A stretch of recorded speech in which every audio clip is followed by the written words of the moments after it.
One of the things I don't talk enough about on this channel is that you don't have to pay a lot of money to get a quality, robust watch. When you get a little bit too deep into the watch collecting space, your relationship with watch price tags becomes kind of skewed. At least it did for me. I remember when spending $200 on a watch seemed unthinkable. I remember when I was in university, a fellow of mine bought a $200 Hugo Boss watch, and my exact response to it was, well, lifestyles of the rich and famous. And now, fast forward 8 years, if a watch is at the $2,000 price point, I think, ooh, what a bargain, what an affordable watch. But one of my favorite things about Casio, and particularly G Shock watches, is that you get a lot of watch for a really fair price. Even the cheapest G Shocks are jam-packed with features like 200 meters water resistance, shock resistance, and even Bluetooth and solar power supply. So let's talk about the 8 best and cheapest Casios for the money. If you're new here, hi, my name is Brittany, and on this channel we just talk about watches in a hopefully not pretentious and joyful way. And what is more joyful and awesome than talking about Casio? Whether it is a vintage classic or a hard-wearing G Shock, Casio delivers watches that are equal parts hard-wearing and happy. So here's some of the best value Casios and G Shocks. This is my personal favorite G Shock reference, and when I was buying my very first G Shock, this is the one that I knew I needed to have. So this is the classic square, the original G Shock.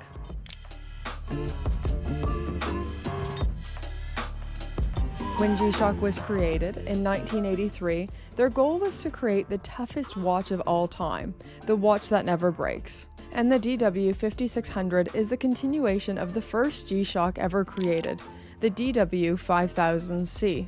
The DW5600 comes in so many different styles and variations. I found a really cool one that allows you to swap out and change the resin case to either yellow, black, or red, which is great for someone who is new or newer to the brand. It's kind of like getting 3 watches in one. Another variation I need to highlight is the GWM5610 Solar Series. So this is a solar-powered watch, and the battery can last up to 10 months inside your dresser, not even getting any sunlight at all.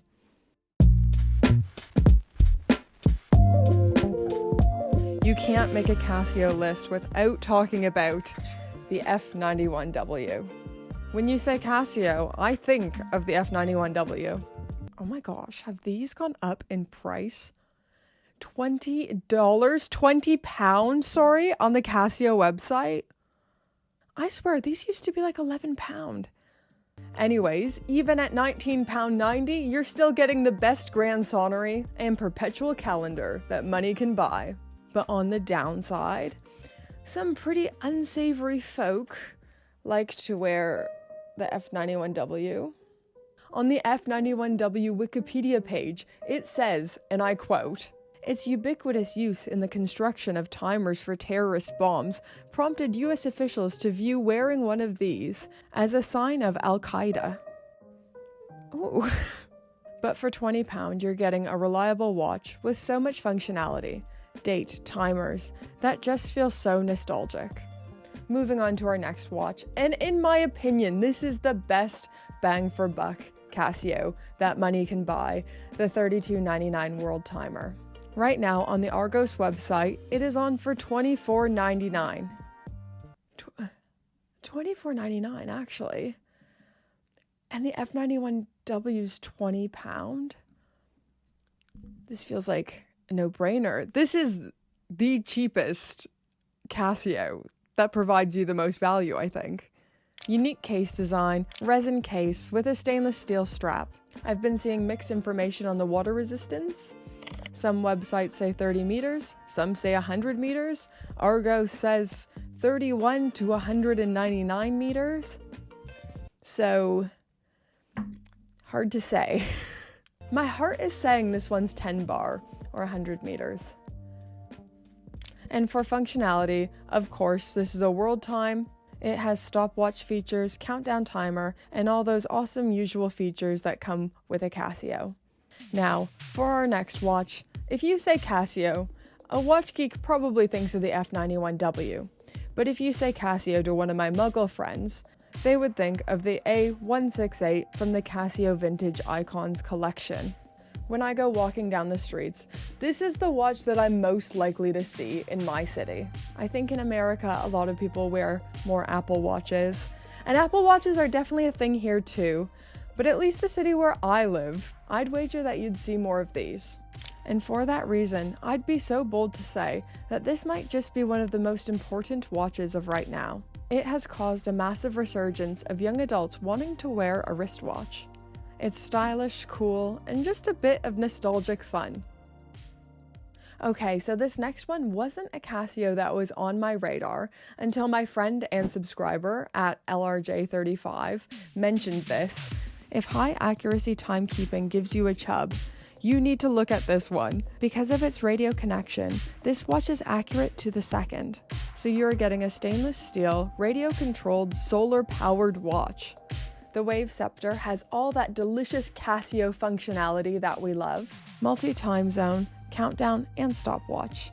The only big downside for me is that it has a case diameter of 44mm and a thickness of 13mm. So I'm sized out of this watch. But if you can pull off a watch like this, wear it for those of us who can't. Moving on to our next watch, no Casio list is complete without talking about the G2100 octagonal series, or colloquially, the Casioak. And for what you get at this price point, for how much watch you're getting, the price is amazing. So for £139, you can get the solar-powered Bluetooth-enabled Casioaks, or for £99, a more classic model. I just honestly don't have anything bad to say about these.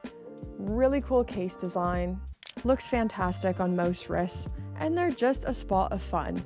Digital and analog display with date function, different time zones, loomed hands and indices, and you can get crazy colors or just the classic boring one like I did. To me, this is the epitome of a beater watch. This is the watch that I wear to the gym, or I've been wearing it during our house renovations. It's funny, we as watch geeks get carried away in like this old school or this oldie worldy functionality, like the Explorer 2. If I was to ever go spelunking, which I never would, but if I was to hypothetically go spelunking, this would be the watch I would be taking with me. This is the watch I'd be wearing, and not the Explorer 2. Backlight, quartz battery, 200 meters water resistance. This is a true beater. Okay, this next one's pretty left of field, and I've never seen one of these in person. But I came across the MDV106 on the Casio website, and I thought it just looked so cool, and I felt like I had to take a second to highlight it. So the MDV106 is a Casio dive watch, so it's pretty uniquely analog. Well, at least that's unique for Casio. It gives Rolex Submariner vibes, but with a few tiny details that I kind of prefer, like the no cyclops and the red seconds hand. This Casio diver has a case size of 44mm in stainless steel, screw-down crown, 200 meters water resistance, and aluminium bezel. I've never seen one in the metal, but online, I just thought it looked pretty cool. Okay, so this is our last Casio we're going to talk about today, and I've tucked this one in at the end because it's not really my style. It's not a watch I would personally choose, but I know a lot of other people really like this style of watch, and it still does provide a lot of bang for buck. So since the DW9052 was released in the 90s, it has been a fan favorite of G Shock lovers. It's tough, rugged, and retails for about $75 USD. You might notice as well in this video I've been flip-flopping between USD and British pounds. And I think you should just accept that this channel has no consistency. I've seen this watch on construction worker, military people, skateboarders, marathon runners. It really is a crowd pleaser. At 48.5mm, I don't have a hope in the world of wearing this, but it does work on most men's wrists, even though the dimensions sound huge. It has all the G Shock specs you're looking for, so 200 meters water resistance, backlight, stopwatch, timer, alarm, calendar, and hourly time beep. Anyways, these are just some of my choices for the 8 cheapest G Shocks and Casio watches, at least the cheapest for the money, for how much value they deliver. Did I miss your favorite? I don't know. Let me know in those comments down below. There are some big ones I missed, including the one I'm wearing right now, the calculator watch, or the Baby G, or the DW5600. I think the DW5600 is a particularly big miss. I have no regrets. I did what I did. Like, comment, subscribe, do all that YouTube stuff. And until next time, you gorgeous, fabulous, wonderful watch nerds. Bye, guys. I didn't really know if people liked the Patreon song, if I should keep singing. But if you missed the song, write it down in the comments and I'll make the song come back. Thank you, Pope tier patrons. You're so amazing. I'm so lucky to have such amazing patrons. Thanks, guys.